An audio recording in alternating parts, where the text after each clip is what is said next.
Good evening. And tonight, on OMP Dateline, the mysterious, chilling tale of the missing millennial, Michael Jones. It started out as a normal Saturday, June 15th, when Michael Jones decided to have a photo shoot. As he prepared and packed up his equipment, he realized he had nowhere to shoot. He had an idea, albeit not the best. This idea would lead him to a place that many like him do not find themselves. He decided to go into the woods. Now, for generations and decades, it has been well known that black people just don't go in the woods. And you may be asking yourselves, what could possess an otherwise rational black man to take his ass into the woods? OMP recovered some footage. We warn you, it is quite chilling.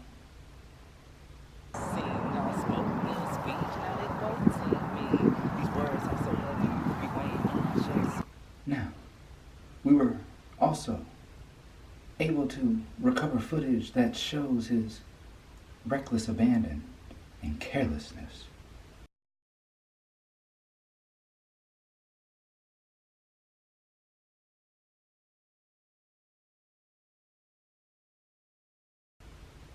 Notice how he doesn't notice. Later, OMP Dateline was able to catch up with his co-workers. And I told that nigga not go in the damn woods. His friends.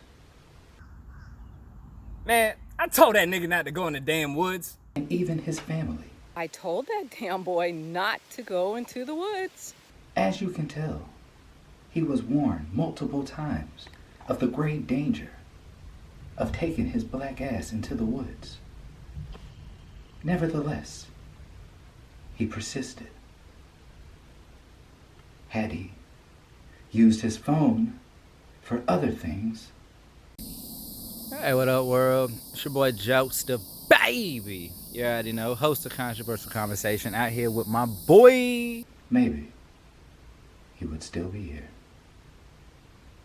So, for OMP Dateline, until another black man takes his ass into these woods, I am Emmanuel Jefferson, signing off.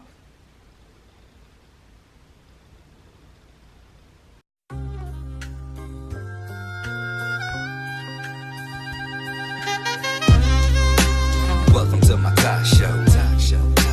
Welcome to my talk show. Welcome to my talk show. Welcome to my talk show. Welcome to my talk show. Welcome to my talk show. Welcome to my talk show. Welcome to my talk show. And we're on live.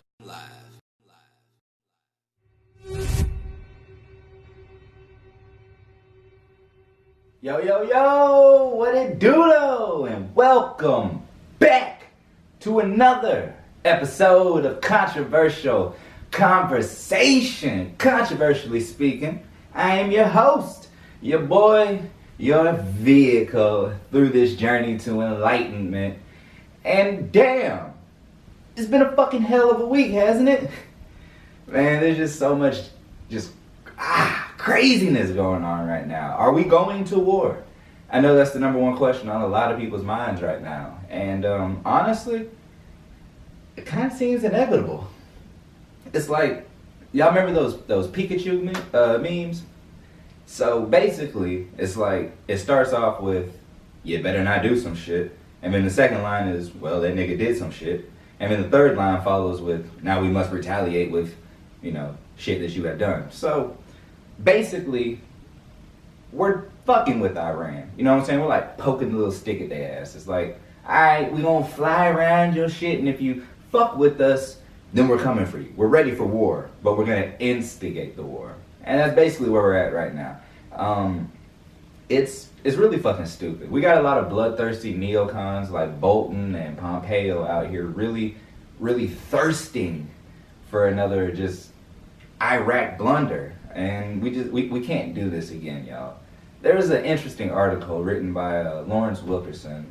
Y'all remember him? He was part of the staff with Colin Powell during the first invasion of Iraq and everything like that. And so he basically wrote an op-ed saying, I sold us a false war before, basically referring to how Iraq and Afghanistan war and all these were like false pretenses, because technically the one who fucked with us was Saudi Arabia. We still ain't did shit about them. Anyways, so basically he was saying, I sold a false war and I'm seeing it happen again. And he's saying that this Iran war is nothing but a false pretense to go into war. Now, I don't want to talk about the main culprits that are really behind a lot of this, because they're two of our biggest allies, and that's going to be episode 10. Because truthfully, that's probably when they're going to kick our black asses off of this motherfucking YouTube, dog. Because we're going to talk about Saudi Arabia, and we're going to talk about Israel. And we're going to really, really speak about some things that a lot of the powers to be really wish we wouldn't say. And we just don't give a fuck. You know what I'm saying? It's a controversial conversation. We only here for a short time, so we're going to do what we got to do. But anyways, man. Also, within this week, we caught Fuckboy45 doubling down on his ignorant-ass statements about Central Park 5. Still to this day, he believes that these boys were guilty, and that since they were coerced into admitting their guilt, that they somehow have to pay for it or rectify for it. Like they haven't already gone through enough, and they didn't do it. We've already covered Central Park 5, so if you really want to see that, I believe it's episode 2. Check it out, and you'll understand really what I'm talking about. But anyways, man, I just want to let y'all know, this conversation today is going to be a little bit different. Normally I have multiple segments, but I'm really just going to talk about one main thing today. And it's going to be a conversation on reparations. So, if you caught our Juneteenth special, you'll know that we spoke about the hearing that was going to be going on that day about reparations for African Americans. Well, it wasn't necessarily about reparations. It was about a talk to start a council on reparations. But I'm getting ahead of myself. So before I really get into that, though, and the conversation that we're going to have, I want to let Jizzle speak a little bit about how he truthfully feels about the situation and why he feels that there's a necessity for this conversation. So, really nothing left for me to say.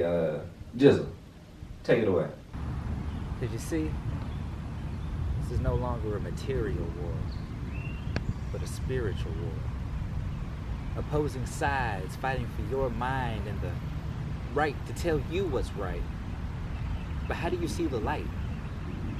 Kind of questions that keep me up at night.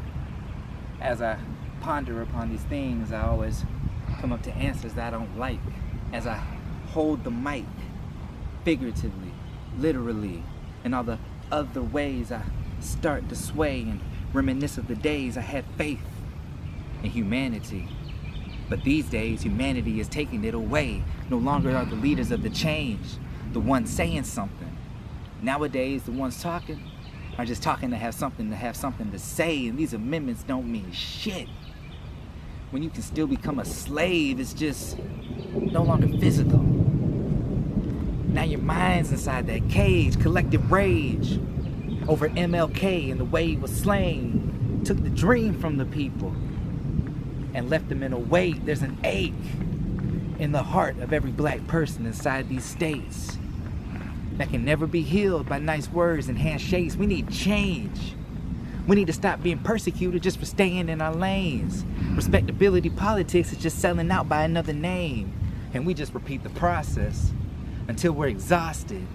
The definition of insane, but they don't care what we claim. They don't know about our pain. What about Tuskegee and the lives that were infected? What about the whitewash history and the lies that were erected? How do you discover something when someone's already here? And how do you not see white supremacy is synonymous with fear? I guess you never read Dr. Kress. Well, I suggest you add some of that to your text with some Baldwin, Garvey, and Malcolm X before you ever disrespect the collective intellective set that birthed this nation. The audacity of you to tell us we ain't worth this payment.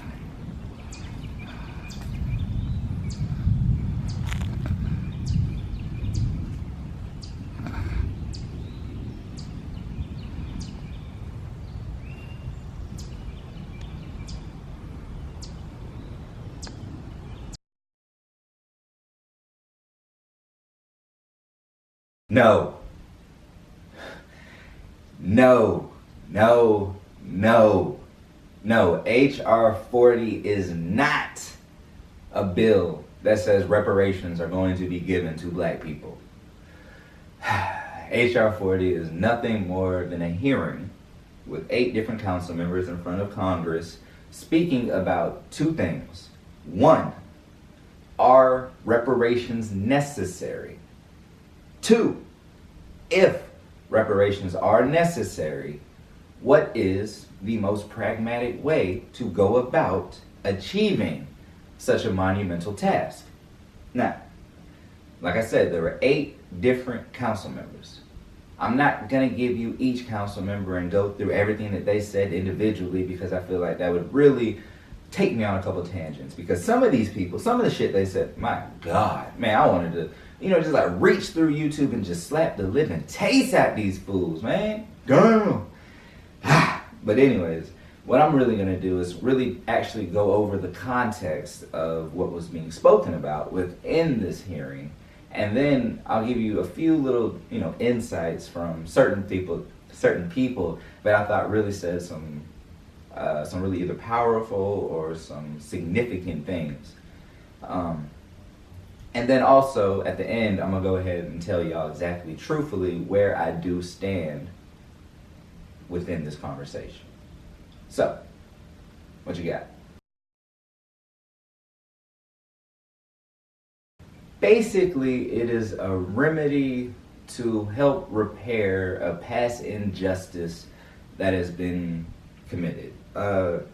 It's kind of a way for both parties that were involved in a certain situation to kind of rectify it and move forward with the healing.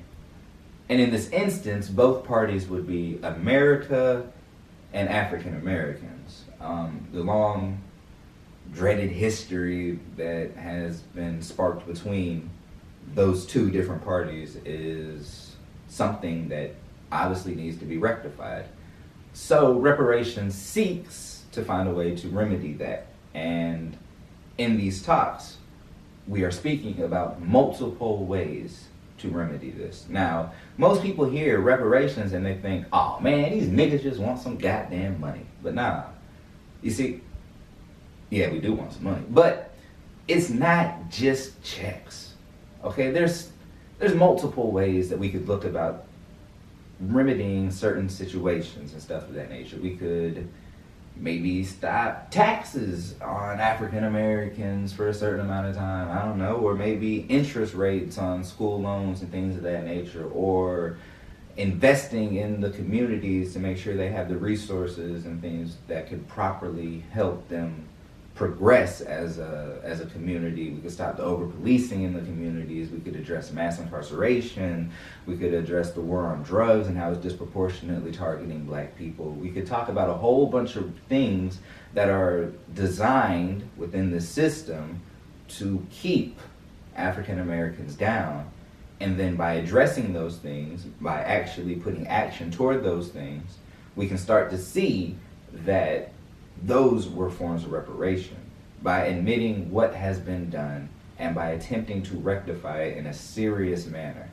Okay, it's not just throwing checks at people. It is literally attempting to heal the scars of racial injustice that have been sown so deeply within the skin of American society. So look, y'all, this is a serious debate, serious conversation that is going on right now. and it deserves our utmost attention. So we can stop with the shade throwing, as Te-Nehasi Coates said, about about giving people checks, because I myself personally, no, I don't need a check. I'm not saying I'm doing well off. But what I am saying is I do have an ability that it seems that I was given due to other circumstances that most African Americans will never ever see. I was lucky. I was an exception. Okay, I was not the norm. But for so many others out there that need help, that need financial literacy, that need opportunities to get a job, that need all kinds of things that are being denied to them, reparations seeks to look at every type of avenue to help them. And that is what the fuck reparations are.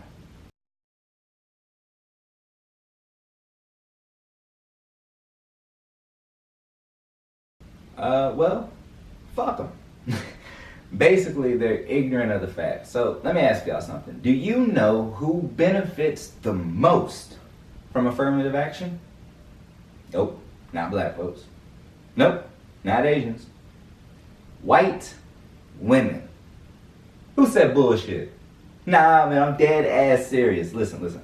I want to read some stats. All right, so in 1995, a report showed that in California, 57,000 managerial jobs were held by white women, while only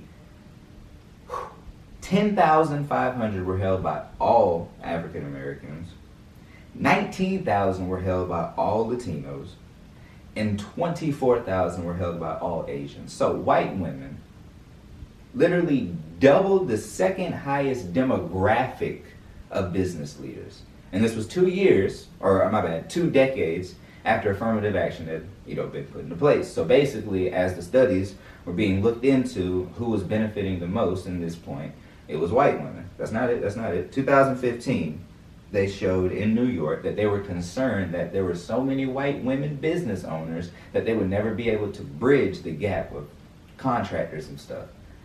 See, there's all kinds of information out here that is literally telling y'all that white women are the biggest beneficiaries or whatever of affirmative action. And the funniest part is they appear to be the #1 proponent for stopping affirmative action. Yes, they seem to be the loudest advocates for ending it, while simultaneously being the biggest beneficiary. I'm so confused on that, but I guess it just goes to show that if you don't truthfully want to research for yourself, then you're not really going to know. Now, another thing that people will say is, well, don't you have like BET and black colleges and stuff like that? Isn't that enough? Well, I implore you to actually research why these institutions were actually necessary in the first place. Yeah, I don't even have to really get off into it. It's such an ignorant line of thinking to even ask me a question like that. But I will actually leave y'all in the description a couple articles that will just explain to you how stupid you sound when you ask those questions. Any fucking ways, man. Hey, what else you got?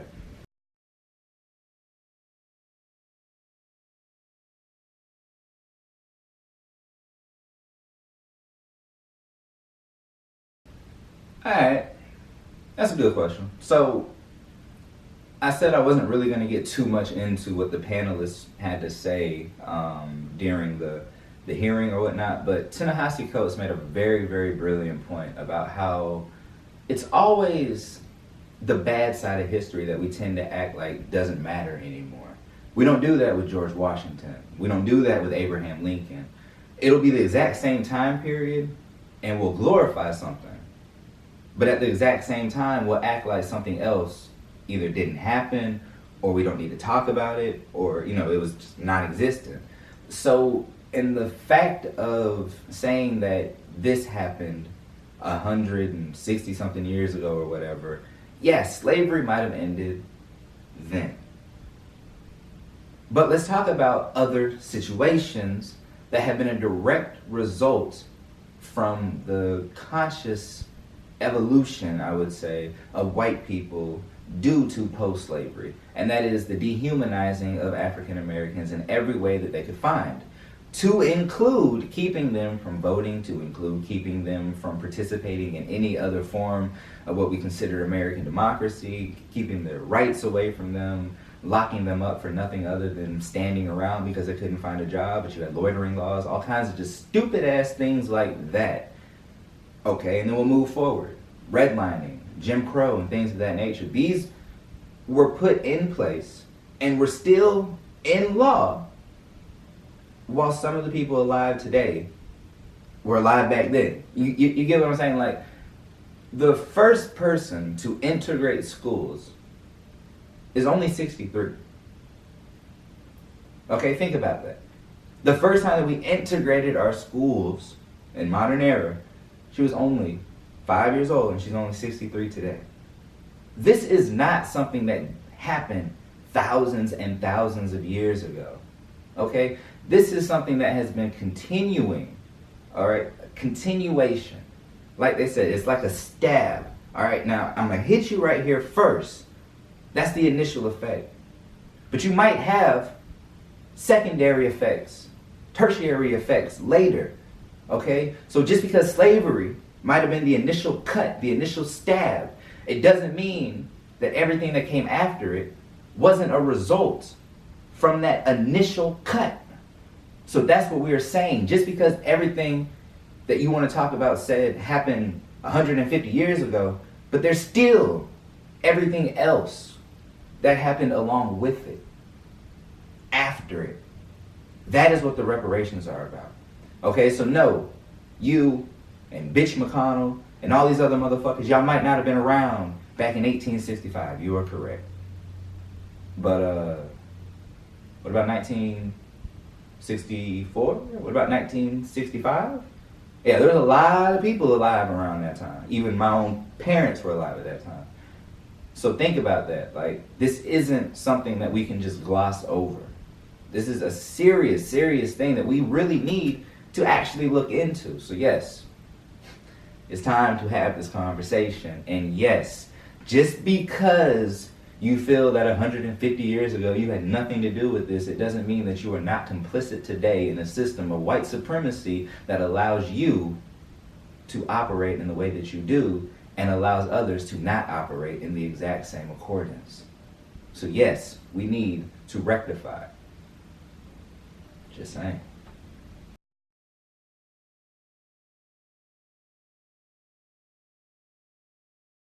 Bitch, what? Hell no.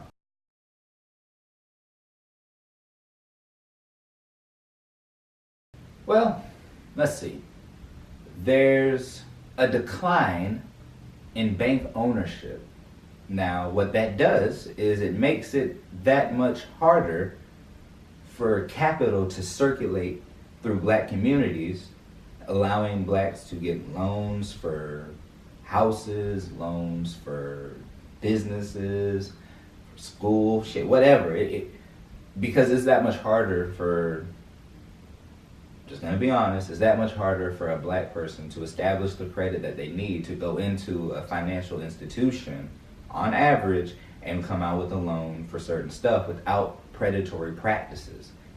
Okay, so black bank ownership is down, is on decline.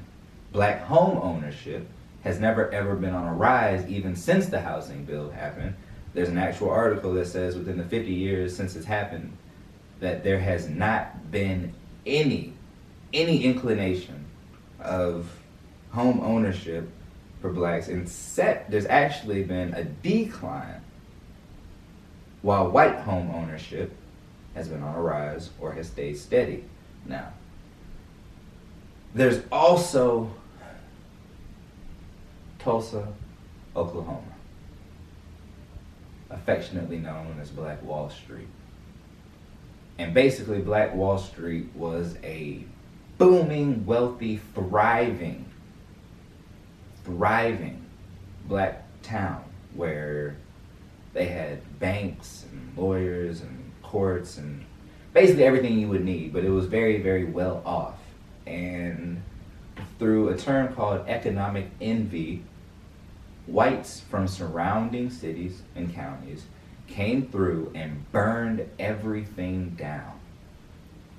they were aided by the United States government. There were bombs that were dropped. There were so many people that were arrested, beaten, killed. And America has never ever acknowledged it and stepped up and said, yes, this was our fault once again in attempting to stop the progression of African Americans. So it's not that black people don't want for their own. It's not that they can't achieve it if they had the abilities to. It's that there's consistent roadblocks being put in front of them for no other reason than the fact that they are black. Now, you're not going to find legislation that literally says niggas can't work here. But you will see stuff like natural hair must be in this way, or can't have this type of hair, stuff of that nature. It's subtle calls of racism, you know, or I know you hate this term, but microaggressions. Racial battle fatigue is a serious, serious thing. And it's basically where African Americans in places that are traditionally dominated by whites, like universities, corporate America, those kind of places, that they feel this added pressure of anxiety, added pressure of stress, and it's due to the racial relationships and obviously the microaggressions and the apparent disrespect, whether unconscious or conscious, for the feelings of a minority in a majority setting. So there's just so many things that have consistently kept blacks from just trying to get their own. I'm not saying that every black person is being held back by these, obviously. What I am saying is that as a collective, as a community, there are things that are disproportionately targeting them and making it that much harder for them to succeed and for them to progress. So just because you see a few black folks out here doing good does not mean on behalf of the community they are a representation. I need y'all to fucking understand that. All right? There's something that Coates also had said. He said people that are African American that make about $100,000 are still living in the exact same neighborhood as whites who are making about $36,000. So what he's saying is wealth is not the same. Okay, black wealth and white wealth are not the same. There is a difference. So to attain a level of wealth that whites have attained, there's only one way for blacks to get to that, and that's dismantling white privilege, dismantling white supremacy, and allowing equality to actually thrive. Not equality of outcome, equality of opportunity. Come on, man.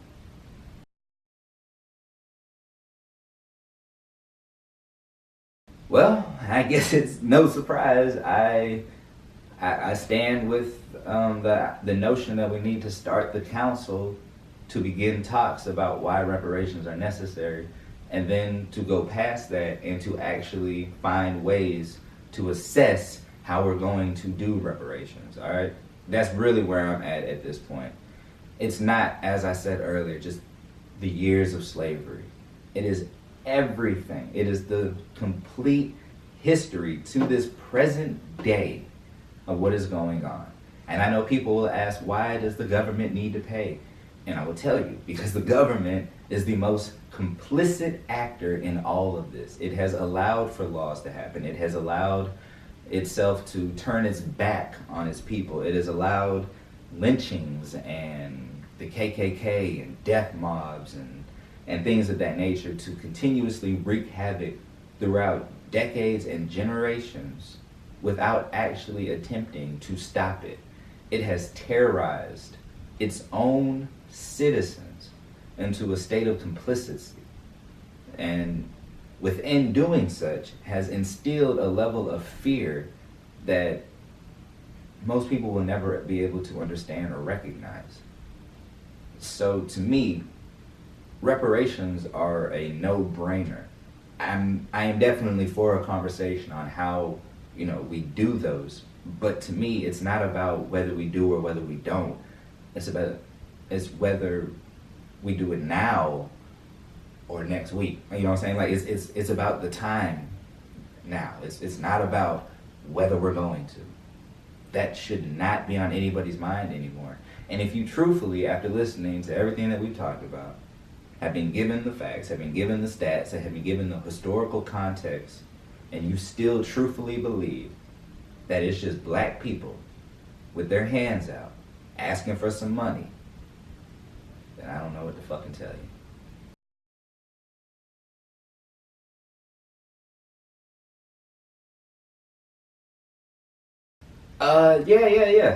Some good news. So Logic, if y'all know who that is, rapper, he's straight, you know what I'm saying? I ain't got no issues with Logic, you know? He's one of those double time rappers.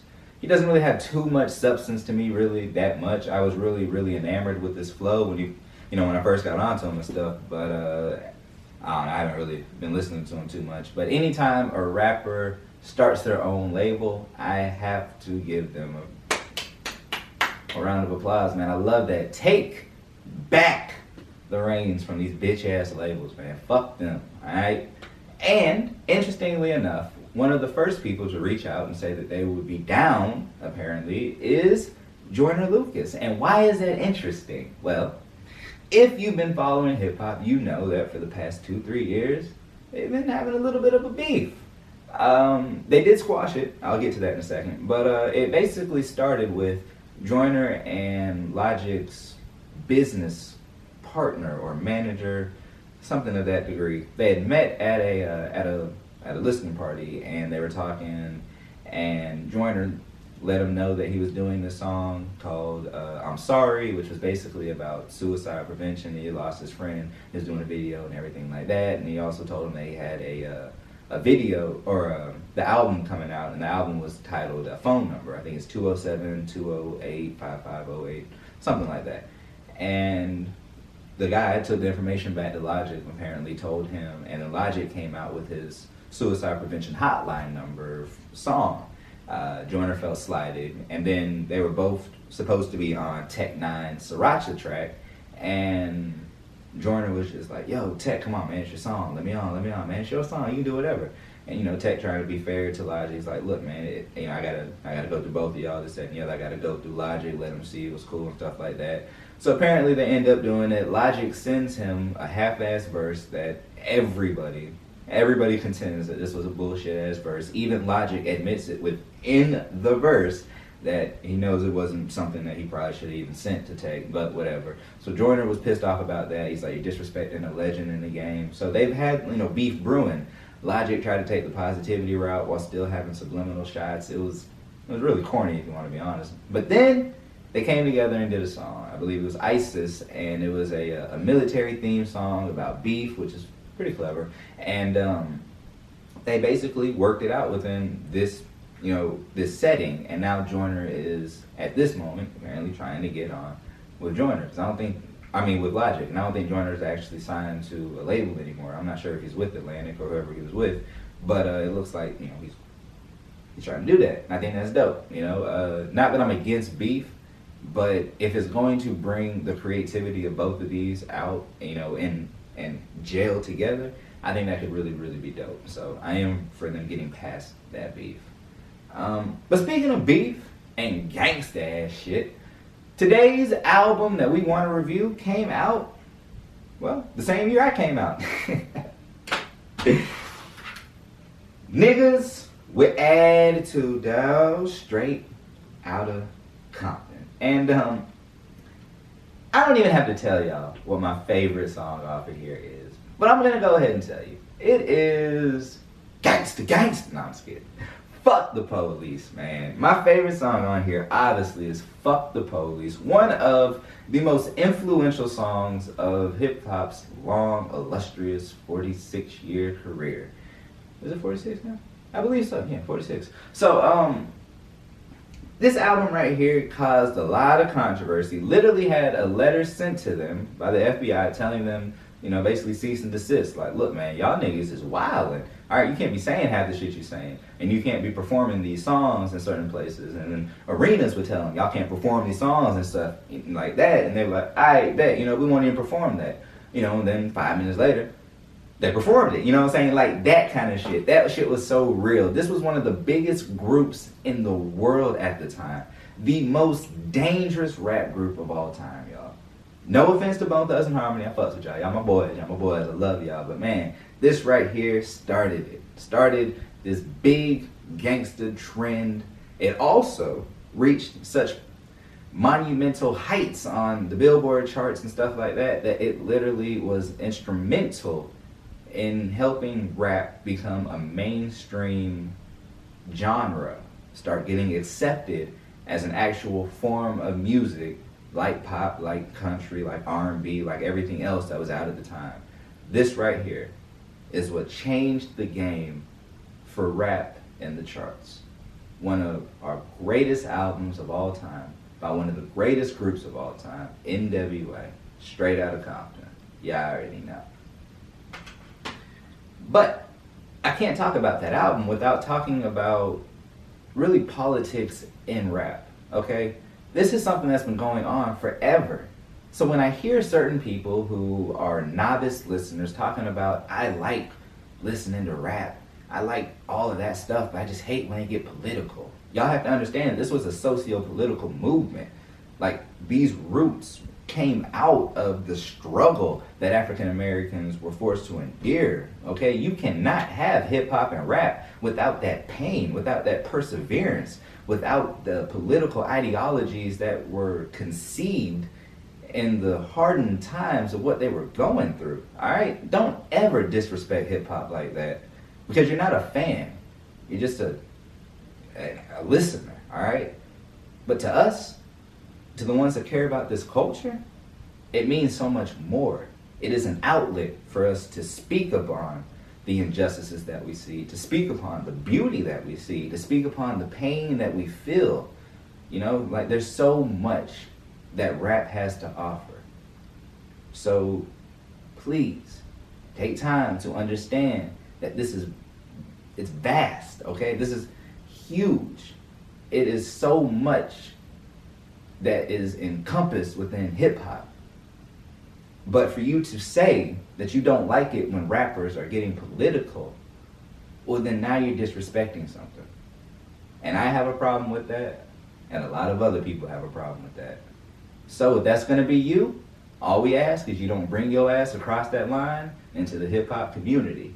Because over here, it gets real, it gets lit, it stays live, and we don't play that bullshit. It is what it is. Anyways, I'm gonna go ahead and wrap up in a minute. I'll be right back. Welcome back. So, today on People Who Suck. This person right here, I truthfully cannot stand her. She made a rise to fame when she went on Dave Rubin's show and claimed that she has been red-pilled. Basically, red pill means when you were a liberal or a Democrat or somebody who was left-winged and your eyes were opened to the matrix and you realized that Republicans are the right way to go and Democrats are racist and wrong and all they try to do is hold back the progression of American society and they want to demolish American traditions and all the goddamn stupid ass talking points Republicans continue to espouse. So this person right here has become the champion of speaking bullshit white talking points out of a pretty black face. And it is Candace Owens. And look, I can't stand her. She says some of the dumbest shit in the world. And she is so dense. Like, when you literally question her past the surface level bullshit that she wants to talk, she has nothing. Not a damn thing. Alright? She done got her ass tore apart by so many people that she hides now from folks. She's hiding from Roland Martin when he had pulled up on her and her boy, dude from Turning Point USA. Charlie Kirk, his punk ass. They ran from him, She got her ass tore up by Cornel West. She ran from Kyle Kalinske at Politicon. She will not literally have an honest debate because she's not an honest actor. She's out here peddling nonsensical bullshit to appease white Republicans so they'll continue to pay her. She made a lot of money doing that. Then she got dropped by Turning Point USA, but she's still somehow out here. Like, even after the Adolf Hitler globalization, globalism fucking bullshit and all of that stuff. It's like she's consistently saying the one thing that racist white Republicans can't say. They truthfully believe it, but they can't say it. All right? She's not as bad as old Jesse Lee Peterson. Like, don't get me wrong. I'm gonna definitely talk about his old Uncle Ruckus fuckhead ass, but Candace Owens, you fucking suck. Like, stop it. Stop it. Get some help. Book of the week actually coincides with the conversation that we had.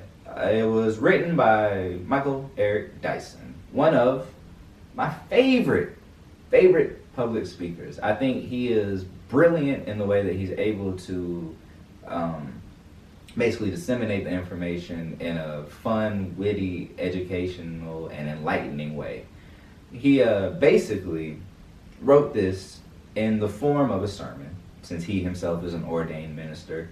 You know me, I'm not with it, but I think the way that he wrote this was really, really well thought out. And it speaks to the souls of white Americans about moving forward, okay? And he actually went on to Bill Maher when he had dropped the book to, to promote it. And when he was talking about it, he was like, look, man, reparations doesn't necessarily have to be you just going and giving folks checks, you know what I'm saying? If you know that there is an underfunded school or something like that in your community, why not just go take, laptops and equipment and things that they don't have over there and allow them to use these resources? Stuff like that. That could be a form of repairing something that was done. So this book right here is a brilliant, brilliant book, Tears We Cannot Stop, written by somebody who I truthfully admire. So with that being said, a feel-good story for the week.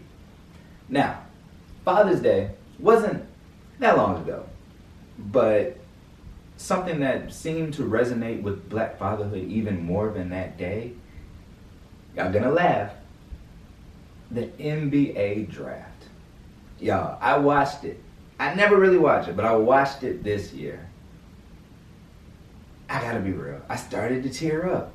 Like, to see these young men and their stories and where they've gotten to, but to see how many of them actually had Black fathers with them.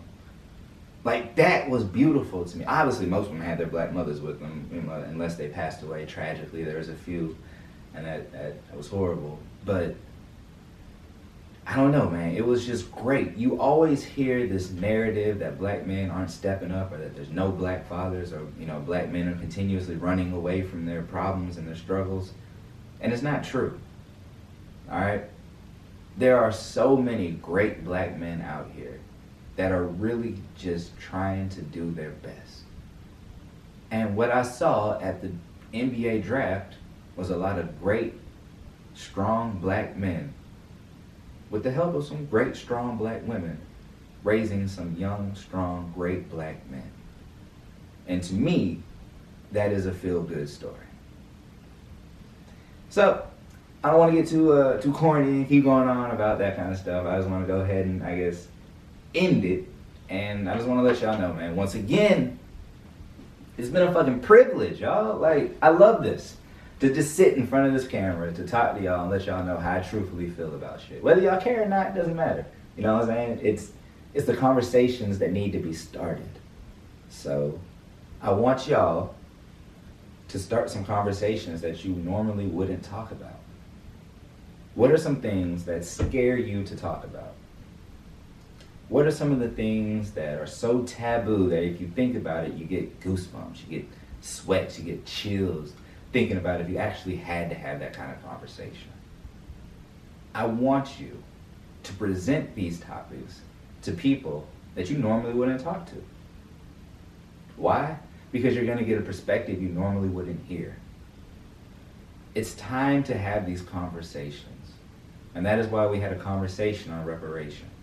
Because it is long past time that we have done such. So, I want to thank y'all for being here. I want to let y'all know how much I love y'all from the bottom of my heart. White people, please do not think that this was me trying to attack you. Because I love y'all too, man.